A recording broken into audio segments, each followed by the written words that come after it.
Nós sabemos aí das restrições do ponto de vista de saúde, né, de todo o cuidado que nós precisamos de ter por causa do Covid-19, né, do enfrentamento ao Covid-19, mas que bom que nós temos a oportunidade aqui na igreja de ter essas condições, né, de distanciamento e tudo mais, para que a gente possa estar juntos compartilhando a palavra.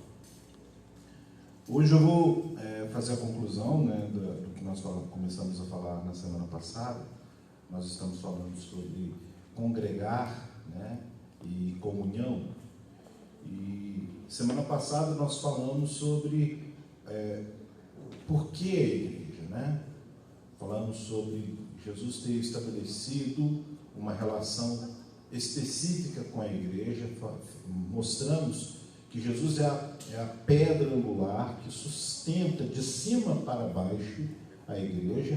Ele não é uma pedra que está embaixo, ele é uma pedra que está em cima. Ele também manifestou o desejo de derramar suas bênçãos na comunhão com os irmãos. Então nós vimos vários aspectos da vida cristã que nasce e depende do relacionamento com a igreja. Hoje eu quero caminhar com os irmãos no porquê que muitas pessoas não participam da igreja. Por que as pessoas, quantas pessoas começaram bem, participavam, quantos líderes deixaram a igreja, quantas pessoas se afastam do convívio com a igreja. Há aqueles que dizem até que é desnecessário vir à igreja, né? A gente ouve algumas pessoas falando assim: Jesus está comigo o tempo todo, Deus está comigo o tempo todo, eu não preciso de ir à igreja para estar com Deus, né? Isso é uma falácia, tá? Uma falácia. Na verdade, há uma necessidade da comunhão intrínseca para o processo de santificação, e é por isso que a comunhão é importante. Volto a reiterar, né?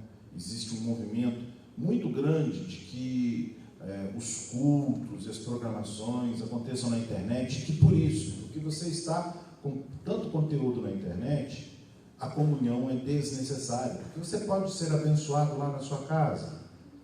De fato, meus irmãos, é uma bênção você ouvir algumas ministrações que você não teria acesso, porque nós estamos aqui e o ministrador está lá no Rio Grande do Sul, está lá nos Estados Unidos, está lá na China, está lá em outra localidade, e a internet nos permite ser alcançado por mensagens maravilhosas. Só que ser alcançado por uma mensagem maravilhosa não muda a sua vida. E eu falo isso porque nós, muitas vezes, ouvimos coisas maravilhosas, somos impactados com aquela mensagem, mas ela se esvai no nosso coração se nós não estivermos em comunhão. Eu perguntei outro dia na igreja, quem é que tem um irmão assim que teme a Deus de verdade? Se você tem uma pessoa que você conhece, que você sabe assim, essa pessoa teme a Deus, serve a Deus de verdade. Então, você precisa de ter um amigo assim, no mínimo um. Sabe para quê? Para que você possa checar se aquilo que você recebeu de ministração realmente floresceu no seu coração. Todo mundo conhece a parábola que foi contada pelo Senhor Jesus, do semeador, né, que deixa a semente em vários tipos de solos diferentes, né, e que a mensagem se perde, mas em algumas ele encontra terra boa para crescer e frutificar. A internet tem o poder de muitas vezes lançar essa semente no coração das pessoas. Mas se a sua terra está preparada, está pronta para poder crescer, ela foi preparada, foi na comunhão.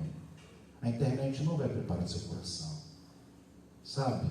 Pode ser que o nosso coração esteja vivendo um momento na vida, né? Porque também isso varia de momentos da nossa vida, pode estar vivendo um momento que ele é um coração pedragulho.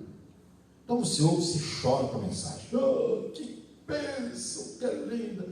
Mas seu coração está com tanta mágoa, cheio de tantas pedras, que aquela mensagem ficou tão linda e vai morrer e não vai frutificar na sua vida.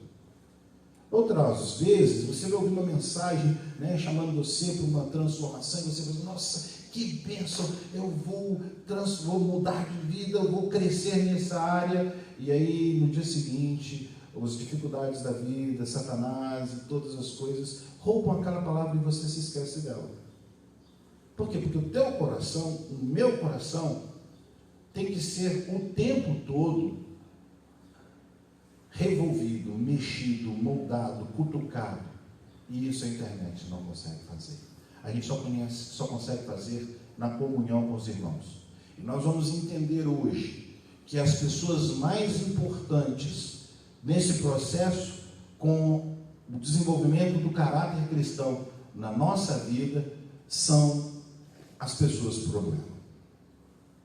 Se você, do mesmo jeito que é importante você ter um crente, uma pessoa que teme a Deus de verdade, que você possa checar com ela como é que está você, se você está crescendo, entendeu? E uma pessoa que seja verdadeira para te falar isso, eu vou te dizer, eu vou contar para vocês, é importante ter um crente problema na sua vida. Você precisa de alguém que te dê dor de cabeça.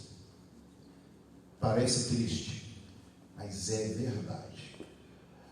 Abra sua Bíblia comigo, nós vamos caminhar por isso hoje. Atos capítulo 9 e 31.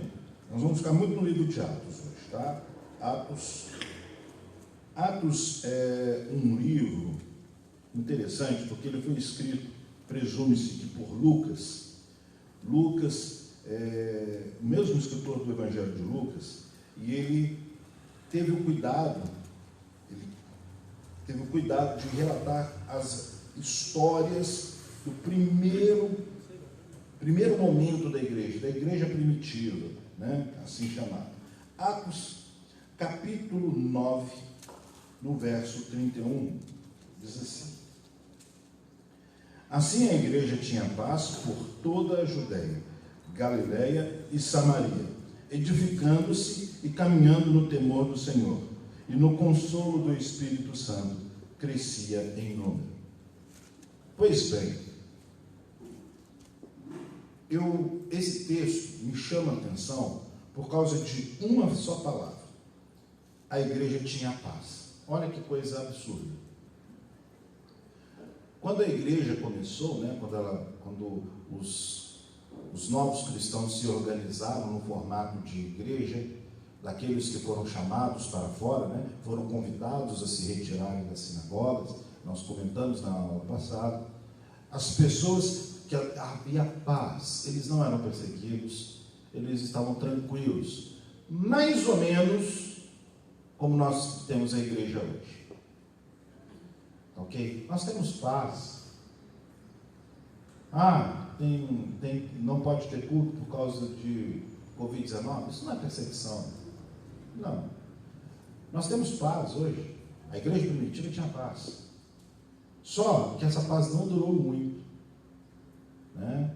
Os primeiros cristãos foram perseguidos, foram mortos, foram espalhados pela terra, foram aturdidos, porque eles cresceram em número, mas eles não queriam espalhar, eles não queriam transmitir, eles queriam crescer em número, mas ficar no conforto de Jerusalém. Você sabe onde mais na Bíblia nós vemos Deus agindo, provocando espalhar por toda a terra, igual o Senhor vai promover? Porque é tolice você achar que a perseguição da igreja foi alguma coisa que deu na cabeça de Satanás, deu na cabeça do mundo para poder destruir a igreja. Não, foi permitido pelo Senhor. Não foi sem permissão de Deus que isso aconteceu. E isso aconteceu para que o Evangelho pudesse chegar até você e até mim. Da mesma forma que lá em Gênesis, quando Nimrod resolveu construir Babel, Ele falou assim, não, aqui está muito bom. Não, vamos sair daqui não. Dominar a terra, governar a terra, cuidar da terra. Problemático demais esse negócio, vamos ficar aqui. Vamos construir uma torre, porque aí, se ela for muito alta, Deus pode encher ela de água, o tanto que ela quiser, que nós ficamos lá em cima. Nós vamos ficar perto de Deus, que aí não tem, Deus não, nós vamos vencer a ira de Deus. Deus foi lá, afetou o cérebro das pessoas lá em Babel, distribuiu espaços na genética humana para que os idiomas fossem formados. Irmãos, eu estou falando isso porque é cientificamente provado que os idiomas habitam em regiões diferentes do nosso cérebro. Quando eu falo inglês, eu uso uma área específica. Quando eu falo português, eu uso outra, porque Deus espalhou a localização do sistema de comunicação idiomática em áreas diferentes. Deus fez isso lá em Babel, para espalhar o povo sobre a terra, para que o homem cumprisse o propósito para o qual ele foi criado. O propósito para o qual o homem foi criado é para governar segundo a justiça de Deus, segundo o modelo de Deus, essa terra. Foi para isso que nós fomos criados, para fazer isso da sua identidade pessoal no governo dessa terra, no cuidado dessa terra. E Deus espalhou a humanidade. Aí chega na igreja do primeiro século, os crentes querendo, não vamos ficar só amontoados aqui em Jerusalém. Qual é? Mas e as pessoas que não são judeus, eles se convertem também. Problema deles. E aí Deus permitiu uma perseguição terrível. Jerusalém totalmente destruída, para que a igreja se espalhasse por toda a terra, de modo que o evangelho alcançasse os nossos corações. Bem, nós já vimos duas situações em que Deus agiu com um tipo de justiça que não nos parece bondade. Porque aquelas pessoas resolveram ficarem fechadas, elas não queriam se abrir. Deus permitiu que algo de terrível acontecesse com elas, para que elas se espalhassem. Hoje, nós vivemos esse mesmo momento. A igreja do Senhor Jesus, a santa, pura e imaculada igreja do Senhor Jesus, vive com paz. Olha o tamanho do tempo que nós temos. Olha o conforto de onde você está sentado. Nós temos transmissão da internet. Isso vai acabar. Isso vai acabar. Não vai ser assim. Aproveite, né? Aproveite bem a sua igreja. E para aqueles que acham que viver sem comunhão é bom, estão perdendo esse tempo de paz que é bom a gente ter aqui, para a gente poder desenvolver a nossa fé cristã. Tá? Mas, fato é que a igreja atrai pessoas para a salvação. Porque o Espírito Santo de Deus, que é o responsável por convencer o homem do pecado, da morte e do juízo, não é você quem faz isso, não sou eu, quem faz isso é o Espírito Santo de Deus. E quando a igreja está reunida em comunhão, o Espírito Santo de Deus, ele mesmo se incumbe de trazer pessoas para a porta da igreja e essas pessoas se converterem. Ok? Precisa fazer evangelismo? Claro que precisa, evangelize, faça missões, é para isso que é a igreja, a gente não deve ficar fechado. Porém, quem convence o homem do pecado, da morte e do juízo é o Espírito Santo de Deus. E por causa desse Espírito, por causa desse poder de Deus, as pessoas se achegam à igreja e os nossos números sempre aumentam. É por isso que a igreja sempre cresce. Mas eu conheço uma igreja que há muitos anos ela não passa de 50 pessoas. É porque ela está vivendo um tempo de paz, exatamente como Jerusalém vivia aqui nesse início. Mas não vai durar muito tempo.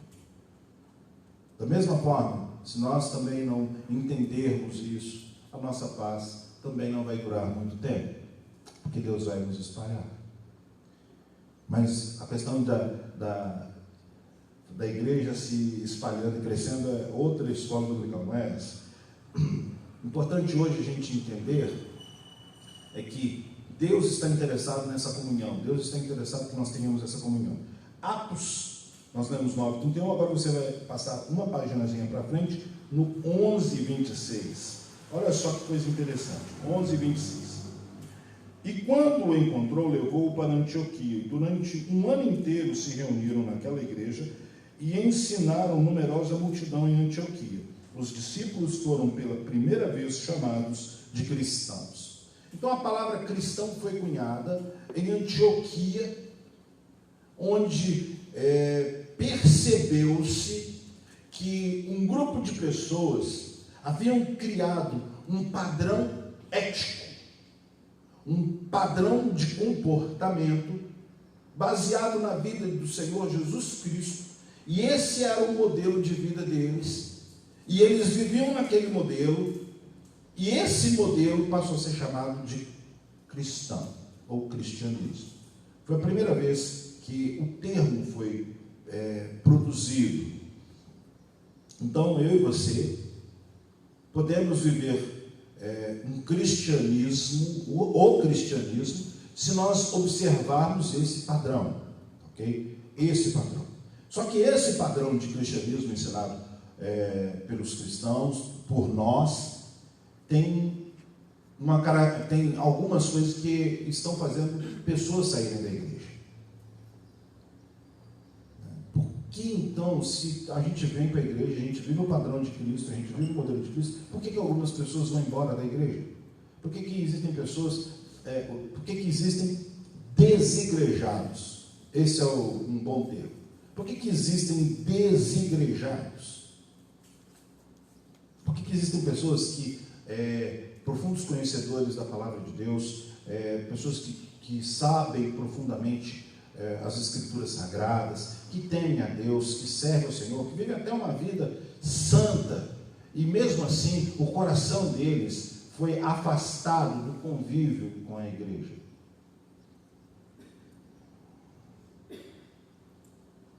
Nós vamos entender, vamos só sedimentar aqui, o que é ser cristão? Ética é um conjunto de práticas que são assumidas como justas por um grupo, ok? Ética é um conjunto de práticas que são assumidas como justas por um grupo. O nosso grupo se chama igreja. Quais são os conjuntos de práticas que nós chamamos de justas? Nós não estamos falando que elas são boas, nem que elas são ruins, nós estamos falando que elas são justas. Qual é o conjunto de práticas que a palavra de Deus nos ensina que são justas? Esse conjunto dessas práticas é o cristianismo. Amar o Senhor teu Deus sobre todas as coisas, o seu próximo como a ti mesmo. Isso resume toda a lei e os profetas. Ok? Só que existem várias outras posturas que dentro da igreja são tidas como justas. Ok? E é isso que nós vamos dar uma olhada um pouquinho mais para frente. Abra sua a Bíblia agora comigo, no Atos capítulo 16, no verso 5. 16:5. Diz assim: assim, as igrejas foram fortalecidas na fé e dia a dia aumentavam em número. Mais uma vez, nós estamos falando de igreja aumentando em número. Só que na primeira vez, nós estamos falando da igreja de Jerusalém. Agora, haviam igrejas sendo espalhadas por toda a terra, porque Paulo e Barnabé começaram um trabalho missionário de falar do cristianismo, falar desse modelo, desse padrão de vida pregado pelo Senhor Jesus, vivido pelo Senhor Jesus, e do qual nós tiramos o nosso padrão de comportamento e de vida. Sendo que errar e acertar esse modelo faz parte do processo de aprendizado. Paulo vai passar a escrever a partir daqui cartas, né? O livro de Atos, nós falamos, foi escrito por Lucas, mas os outros livros, e nós vamos encontrar logo após Atos o livro de Romanos, E nós vamos encontrar diversas cartas escritas por Paulo, exatamente com a missão de ensinar ética cristã para a igreja, para toda a igreja que existia e que foi alcançada pelo Evangelho naquela época. A região de Corinto, porque cada uma dessas cartas foi escrita para uma igreja que habitava em alguma região. A região de Colossos, a região dos Filipenses, né? Então a região de Éfeso.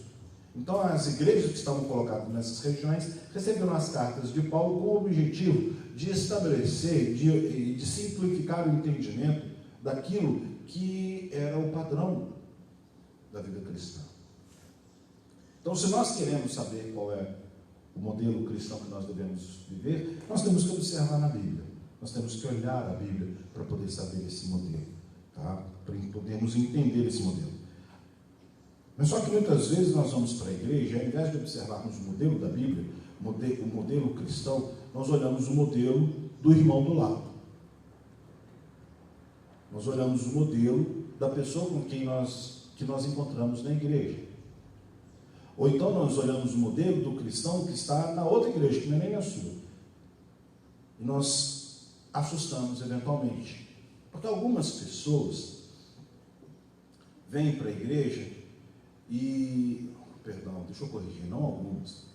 100% das pessoas, quando vêm para a igreja, elas vêm trazendo uma bagagem de pecados e valores errados. 100%. Não existiu nenhum que entrou por aquela porta ali que era santo. A gente veio para a igreja, eu vim para a igreja com 2 malas de história de vida, padrões morais, padrões de referência de existência, fincados na minha família, na minha história de vida anterior e de problemas, sofrimentos. São essas pessoas que vêm para a casa do Senhor, vêm para a igreja. Isso é quem elas são.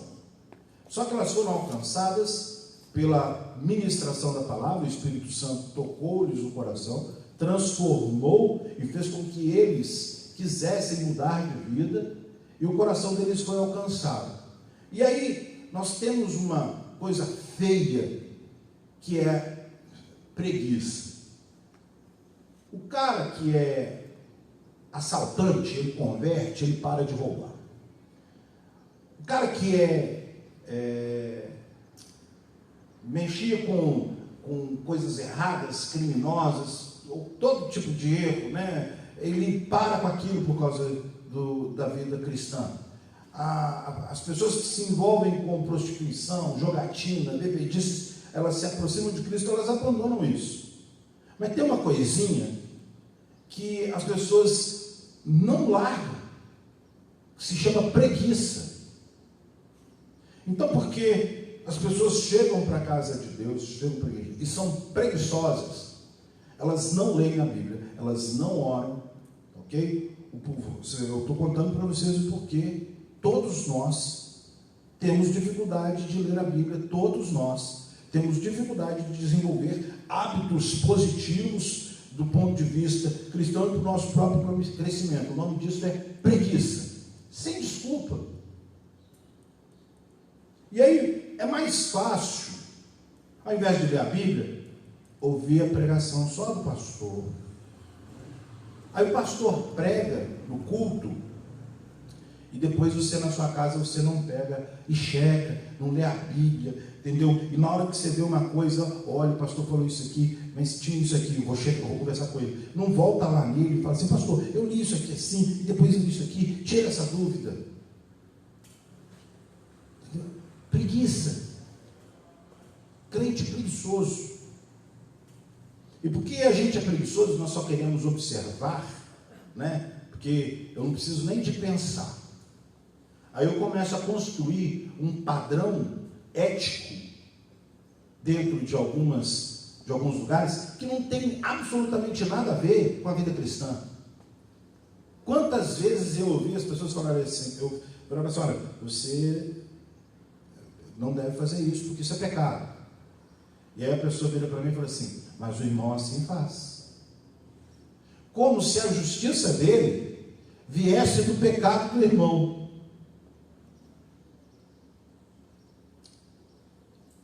uma frase que diz assim: o certo é certo, mesmo se todo mundo estiver fazendo errado. Porque o errado não vira certo só porque todo mundo está fazendo.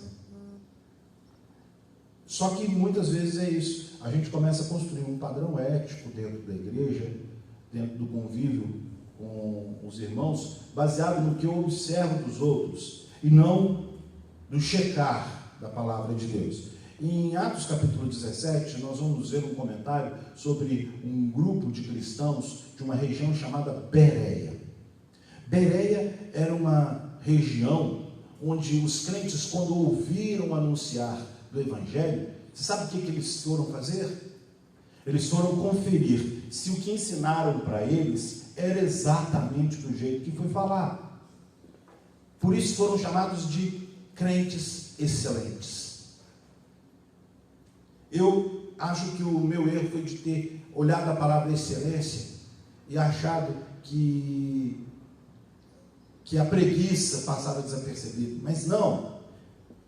Quando você não checa, quando você simplesmente observa e assume que aquilo ali é um padrão de cristianismo para aquela comunidade, você simplesmente abriu mão do modelo de cristianismo de Jesus Cristo para um padrão ético de um grupo que está tentando se passar por igreja.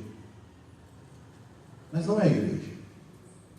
Então, quando uma pessoa chega para a igreja, ele vem com essa mala de história de pecado, história da vida pequena dele, e ele chega, ele só sabe ser daquele jeito. Aí chega o crente, que se acha o salvo, o sábio, e se depara com uma situação constrangedora, e se sente ou humilhado, ou alguém apoiou uma coisa errada, e aquilo entra no coração daquele crente maduro, e o coração dele se ofende. Tenho falado isso pelo menos nos últimos 4 anos. O maior inimigo da vida cristã se chama ofensa. Ofensa. Se você permitir que o seu coração seja ofendido, você é fraco. Sabe por quê, irmãos? Nós vamos ter problema mesmo. Você veio com uma história de vida para a igreja, o cara veio com outra. Aí chega aqui, você se abraça e chama-se de irmãos. Aí você abre seu coração, ou abre o coração, e de repente só explode uma bomba. Aí você, sabedor da orientação de Cristo, qual que é? Tem alguém aqui que não sabe a oração do Pai Nosso? Todo mundo sabe. Porque no finalzinho fala assim: perdoa as nossas ofensas, assim como nós perdoamos a quem nos tem ofendido. Só que as pessoas, porque teu é o reino, mas aí as pessoas querem parar. Só que o texto continua: porque se não perdoardes a quem vos tem ofendido, o Pai não vos perdoará. É regra, das principais regras da ética cristã. Você é cristão? É sua obrigação perdoar. Não é um pedido, não é um favor que você está fazendo para aquela pessoa. Você está cumprindo o modelo ético de Cristo: perdoar. Jesus Cristo chegou ao ponto de virar para os crentes e falar assim: se alguém te dá um tapa na cara, dá a outra face. Aí eu ouço gente falar assim: só Jesus dá conta de fazer isso. Não, irmão, você dá conta também. Eu dou conta também. Você não precisa de virar o terceiro lado, não. O que ele está falando de dar outra face, o que ele está dizendo é: perdoa realmente aquela pessoa por aquele tapa. Se alguém te pedir a túnica, dá a capa. Ele está dizendo o seguinte: se a pessoa for má com você,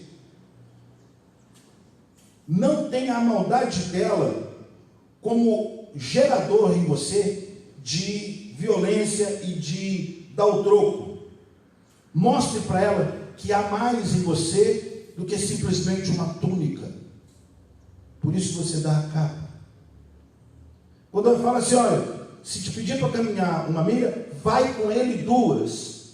Para mostrar o seguinte, que tudo que for um desafio no convívio com uma pessoa, esteja predisposto, por causa do cristianismo que há em você, a ir mais longe, para a salvação daquela pessoa. Difícil? Meus irmãos, eu estou cansado de gente falar assim comigo, a vida cristã é difícil. Sabe o que é difícil na vida cristã, de verdade? Não é perdoar. A coisa difícil na vida cristã, realmente, é você reconhecer que você só pode isso se você tiver o Espírito Santo dentro de você. Só que na hora que a gente toma essas atitudes na vida diária da gente, a gente toma essas atitudes no poder do Espírito Santo de Deus. E aí o fardo do Senhor Jesus realmente fica leve. Se você tentar achar na sua mente lógica uma justificativa para perdoar alguém, você não vai encontrar. Se você tentar usar a sua capacidade mental, a sua inteligência para perdoar alguém, você não vai encontrar, porque a justiça humana, da qual eu e você participamos como seres humanos, diz naturalmente, olho por olho, dente por dente. Essa é a justiça humana. Eu vou mais. Existem culturas em que diz o seguinte, que se você agir com maldade contra uma pessoa má, antes que ela age com você, você fez um bem. Dá para acreditar? Existem culturas que ensinam isso. Mas no cristianismo, no padrão ético de Cristo, diz que você tem que perdoar. É regra do cristianismo. Se você não está predisposto a abrir mão da sua capacidade mental natural, dos seus valores naturais sociais, no processo de perdão, você não vai conseguir viver uma vida cristã normal. Ok? A vida cristã precisa desse entendimento, porque é das ofensas que as pessoas não foram capazes de perdoar que o Satanás tira a argumentação humana para fazer com que pessoas saiam do convívio com a igreja. Sei de pessoas que não conseguem perdoar irmãos, sei de pessoas que não conseguem perdoar a igreja, porque eventualmente a liderança da igreja pode errar também. Ou você acha que eles são uma fumacinha espiritual que condensa em forma humana e sobe do púlpito para pregar? Não, eles são seres humanos. Eventualmente eles também erram. E aí você acha que a sua justiça santa, ilibada e poderosa não deve perdoar. Deve mais do que perdoar, deve perdoar e não imitar.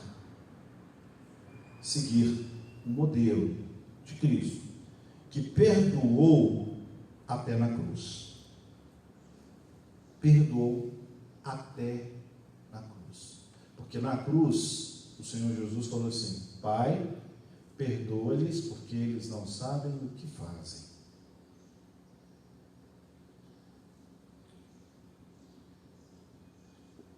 A igreja do Senhor Jesus é o local onde nós temos um ambiente controlado para poder revolver a terra dos nossos corações. A comunhão é necessária, porque é na comunhão com os crentes problemas, com as vidas atrapalhadas, com os defeitos que eu e você temos. É no exercício dessa comunhão onde todos estamos buscando orientação das Sagradas Escrituras para ajustar as nossas vidas, que o nosso coração se torna terra fofa, terra capaz de receber uma mensagem, a semente encontrar um lugar e aquilo crescer e você se tornar uma pessoa frutífera. Quando você endurece seu coração E geralmente a gente endurece o coração em função de situações. Quem nunca ouviu uma frase assim? Não, nem me fala sobre isso, porque isso eu não admito. Não? Se você nunca falou, você já ouviu alguém que falou assim, que endureceu o coração em alguma área. Eu, na minha juventude, vi um vídeo terrível, falando de atrocidades cometidas contra criancinhas lá na China. Aquilo fez o meu coração ficar assim, irado, e meu coração, eu não gostava de ouvir falar a palavra chinês. Eu odiava a ideia, e eu tinha assim, o meu coração fechado. Mas Deus me fez ir até lá na China,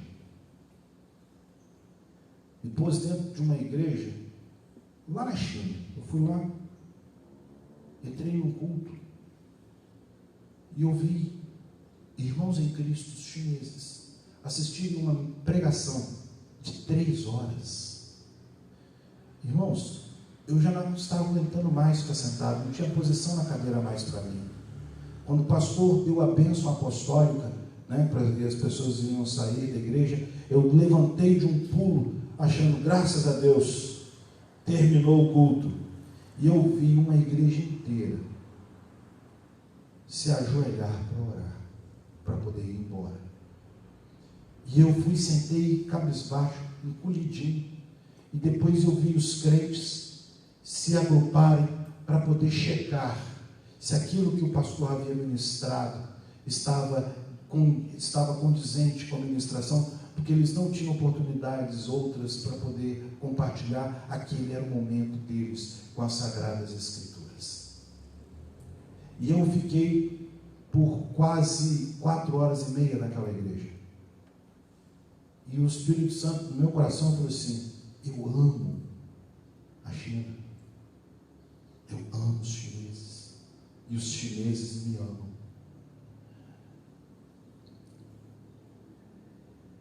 Naquele dia, lá em Singapura, que coladinho na China, de cultura chinesa, igualzinho, e do ladinho, dentro da City Harvest Church, eu vi que eu estava errado em endurecer meu coração. E, mais uma vez, o perdão foi mais poderoso do que o coração endurecido. Ou nós entendemos que a igreja não foi feita para te agradar. A igreja é um espaço onde a comunhão dos crentes os afia, como um ferro ao outro afia, e te cria problemas e cria soluções, onde você começa aprendendo e termina ensinando aqueles que precisam de aprender, onde o menor, é servido pelo maior. É necessário entender que Jesus lavando os pés dos discípulos é a grande lição que todos nós temos que entender, que o maior sempre tem que servir o menor no processo de crescimento, de perdão, porque se o maior não sabe perdoar, muito menos o menor vai saber fazer. Então, essa é aí que Deus libera o poder. Abra sua Bíblia comigo, para a gente encerrar, em Romanos capítulo 10, verso 14. Nós vamos encerrar agora. Romanos 10.